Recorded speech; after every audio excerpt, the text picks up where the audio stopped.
Hello and welcome to the Forever Cash Life podcast. Your hosts, Michelle and Jack. What are we going to talk today about? We think we're going to talk about that real estate is a numbers game and how does that reflect in your business and what do you need to know about that in order to go through any kind of dry spells or any kind of situations where you kind of start doubting any real estate investment system that you are applying. Does that make sense? Yeah.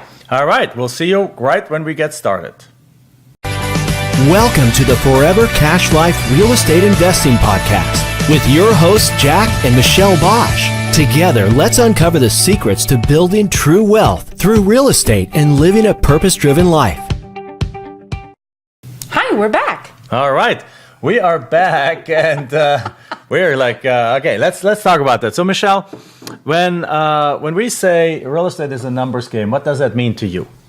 Well, that means that I'm going to have to basically, look at the law of averages, and I'm going to have to blanket, certain counties, be strategic about my mailings, and based on, the number of mailings that I send out, I'm going to have a percentage of, people that are actually going to call me and that we're going to make offers on and that we're going to make, actual deals with. Right. So there is, if you're looking at real estate, then you want to look at it, or any business for that matter, is you're never going to hit 10 out of 10, right? No. You're going to go, no matter what your business is, particularly if you're in sales, you know that. You go do 10 sales calls, turns perhaps into one sale. So there's one person that says, like, faster you get to... Even our 10-year-old understands that. Like, she knows that she needs to knock on, like, 10 to 15 houses before, and get no's before she gets a yes to sell Girl Scout cookies. Girl Scout cookie, right? Absolutely. Because some people are not there. Some people are gluten-free, even though they have a gluten-free cookie now. Some people already bought from the other neighbor's kid. And then perhaps it's not 10, 15, but for every fifth to eighth house, they're saying, yes, we'll buy from you, right? So she understands that, okay? So, and you need to understand that too, because no matter what kind of real estate you do, it's always a numbers game. Yeah. Now, that numbers game is influenced by what? It's influenced by competition. Absolutely. Right? Now, does competition mean you can't do deals? Absolutely, you can. You just need to get creative and, like I said, be a little bit strategic as to where you go ahead and send your mailings, or what kind of follow-up, or how you're going to differentiate yourself, from your competitors. Exactly, or what niche you choose, right? Absolutely. So here's some numbers in the numbers game that I've seen, because we're part of a mastermind, for example, of real estate investors. We have our own mastermind for our own real estate investment technique, and here's some of the numbers. Like, in the house flippers, for example, if you want to do wholesaling of houses, on average, a lot of people do direct mail these days.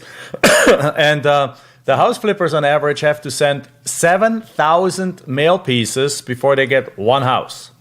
Now, here's the thing. Here's the beginning investor, goes to a seminar and is not being told that, because no guru out there tells you that. If you go to a housing event, it tells you that you have to spend like $4,000 in marketing costs to get a house. Right, so they go out there and they send 500 letters, and then your it doesn't spread work. is like 10 grand. Yeah, their spread is 5 to 10 grand on these wholesale deals, so you're barely making any money. Side things. Every once in a while, you might get a big deal and so on that averages out. But now they do 500. Perhaps they're courageous. They do 2,000-3,000 letters.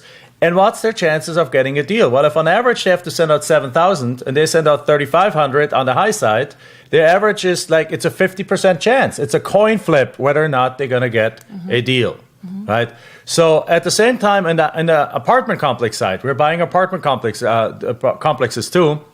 I have 90 units under contract right now. We're putting some more under contract this week. And in that environment, we have to probably look at 100 apartment complexes, not physically, but analyze the numbers of 100 apartment complexes for 10 to be even in the ballpark of making sense, fitting on a box, then on about 5 to 8 of them, we end up putting in letters of intent, and we get one of them accepted. Because it's not just us putting letters of intent. There's 5 other buyers trying to buy the same piece of property. Or the seller goes, you see all kinds of stuff. We just the other day, we put out the letter of intent for $25 million, and the guys came back and said, and that was the asking price. It made sense, it's asking price, and that was our maximum.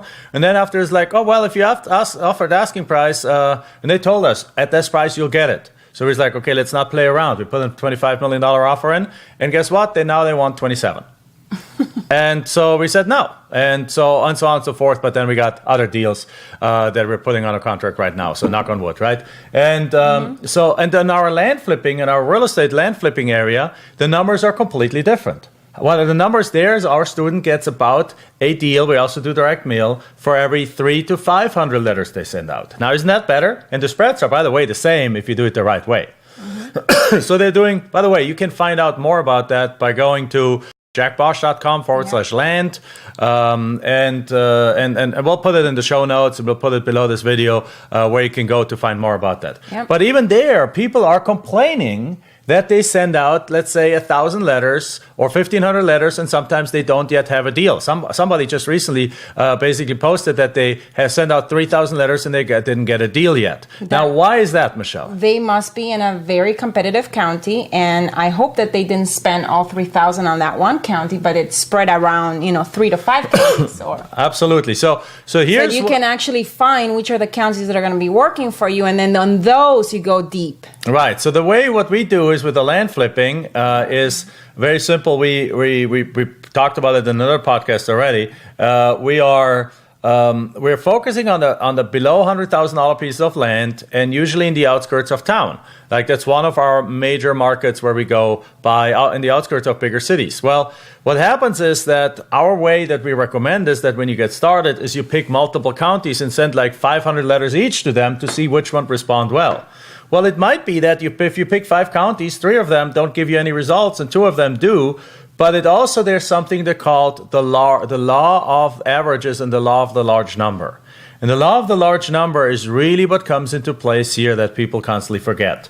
Do you remember how the law of that works? Well, if you send, for example, if you're in a room with 100 people and you're wanting to find out who has a golden ticket, it might be that and let's say there's 3 golden tickets in the room. It could be that you have to get through 97 people before you find the 3 golden tickets. Or you could find it already the first one at the second, person that you ask about the golden ticket and so on.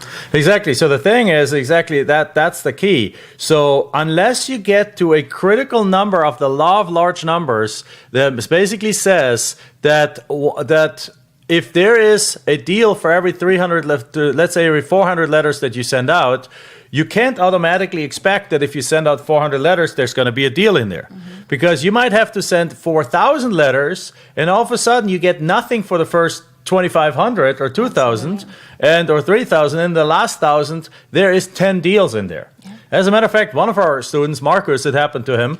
He sent 3,200 letters out. Go ahead. That is a possibility, but it's also possible that person is just working the wrong county. That is true. So you didn't want to be digging up a bigger hole. Yeah, you want to dig it out. So you want to be smart about it and want to perhaps if there's 500, if you send a test mailing, there's nothing comes back from it, then go switch counties because at the very least, the first indication is that people call you back.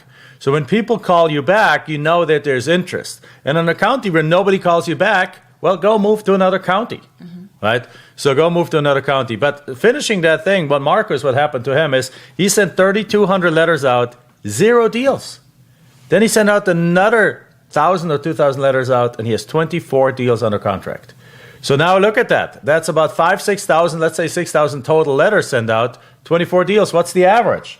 Less than 300 letters per deal, right? So the average is the fact is it's a numbers game, and the law of averages says that, and the law of the large number combined says that if your number of letters or number of direct mail that you send out is large enough, then it will revert to the median. It will revert to the average, and if the average is 300 to 500, it'll get there. You just need to send enough letters. Or if you go driving for dollars, right? If you go driving and looking at doors and looking at boarded up houses and stuff like that, it's the same thing, right? You need to find 10, 20, 30 of them, find out their contact information, send them a letter for 1 or 2 of them or 5 of them to respond, and you perhaps get 1 of them. But then, is it possible that some days you look at 50 of them and you get nothing? Yes, but the law of averages will always come back to it. It applies everywhere. Heck, it even applies, that does not relate to that, even applies in the casino, right? You play the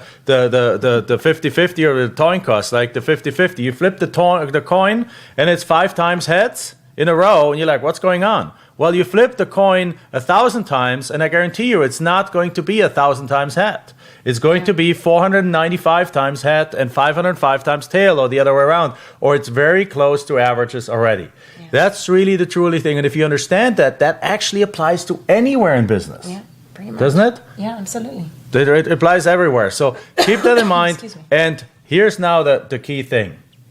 If you know, one of the questions you should ask before you get into any kind of real estate investing technique is, what is the average?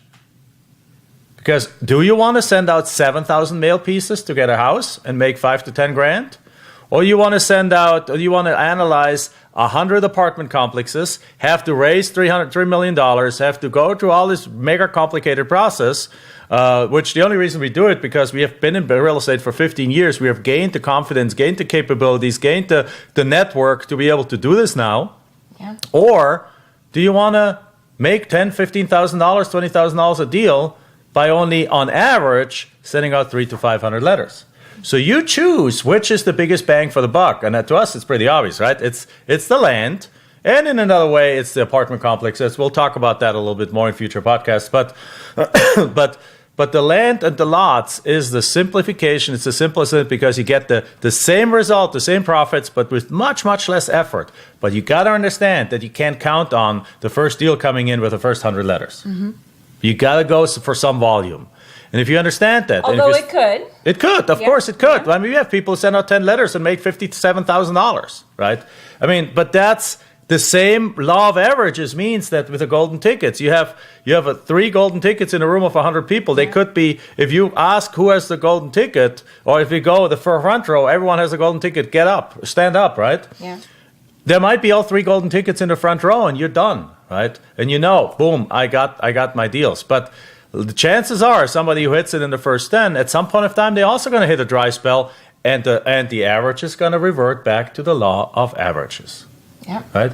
All right. Now in our course, the Land Profit Generator, we have additional kind of ways that you can increase the number of deals per thing. There's follow-up offers possible. Yeah. There's an entire follow-up system that you can follow and so on. So doing proper follow-up actually can make a big difference in there. So if you want to know more about that, go to jackbosch.com/land or just post a comment on here. And that's, what else do we want to talk about that?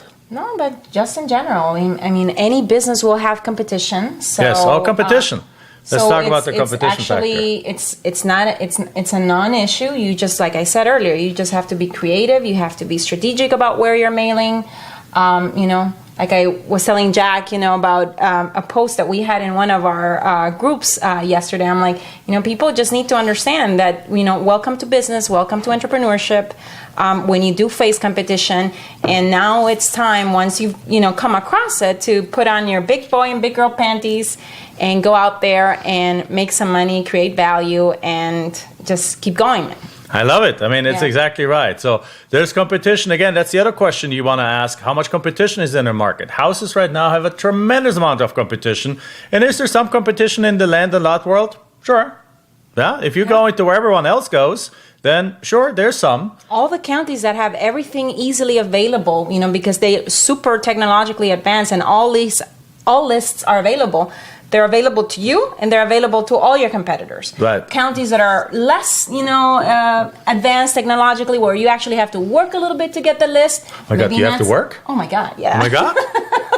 You have to work? Yes, people, you have to work a little bit to make a killing in real estate, right? Yes. You have to work a little bit. You just choose where you have to work the least amount. And that is still in the land and lot area. All right, so with that, again, if you want to know more about this program, you can go to jackbosch.com/Jack. jackbosch.com/land. We'll put it below here. Yeah. But also, we want to ask you for a favor. Yeah. Can you go below this video, wherever you see this video, on YouTube, on Facebook, wherever it is, or if you listen to it as an audio, go still in there. Go, if you have the ability to put a comment below, then put a comment below with an example of exactly what? Of something that basically where you've encountered, whether it be in the land business or whatever you've worked on in the past, where you've had the law of large numbers basically come into play, and you've seen it in action working. Basically, give us some examples. Give us an example where you had to stick it out and that needed critical mass. Whether it was at the gym to see your big guns or whatever it was. Basically. Yes, or it was a game, or it was Girl Scout cookies, or wherever in your life that you have experienced that to be true. Put it out there. We want to start a little discussion about that. We want to see what you guys think about that. All right. Thank you very much. Thank you. We are signing off. Thank you. Enjoyed this episode? Then make sure you like, subscribe, and post your comments and questions below the video. We're looking forward to hearing from you.